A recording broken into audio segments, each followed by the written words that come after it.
exposition sur le thème de l'eau, thème très important dans notre région puisqu'on est dans une région où l'eau est extrêmement présente et où c'est bien sûr une richesse.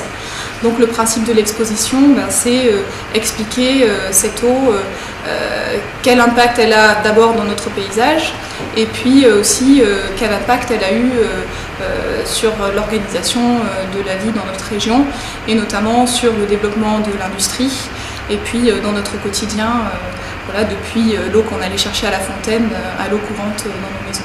C'est une exposition itinérante qui circule sur les sites du réseau des musées des techniques et cultures comtoises. Donc à chaque escale, cette exposition s'accompagne d'une programmation culturelle qui est spécifique à chaque site. Là, c'est vrai que l'exposition est présente depuis début mai à la saline de Saint-Lin-les-Bains. Et donc ici, l'importance de l'eau, elle a joué donc bien sûr un rôle puisque c'est elle qui a permis de fabriquer le sel, puisque le sel en fait est fabriqué à partir de la saumure, qui est une eau extrêmement concentrée en sel que l'on va puiser dans le sous-sol. Et pour puiser cette saumure, on va utiliser l'énergie hydraulique.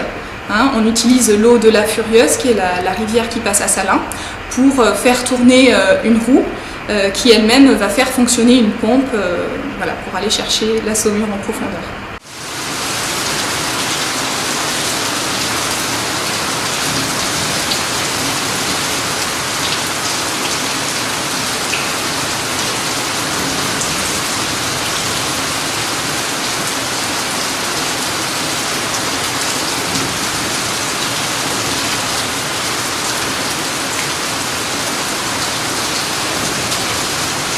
On peut effectivement visiter les souterrains ici à Salins où se trouve cette roue hydraulique et cette pompe et tout le système qui permettait d'aller puiser la saumure. Et on peut même goûter la saumure qui ressort des profondeurs de la terre.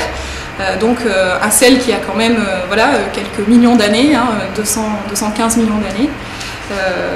On est assez surpris par le goût vraiment très très salé de l'eau puisque l'eau est concentrée à 330 grammes par litre d'eau. L'eau me fascine.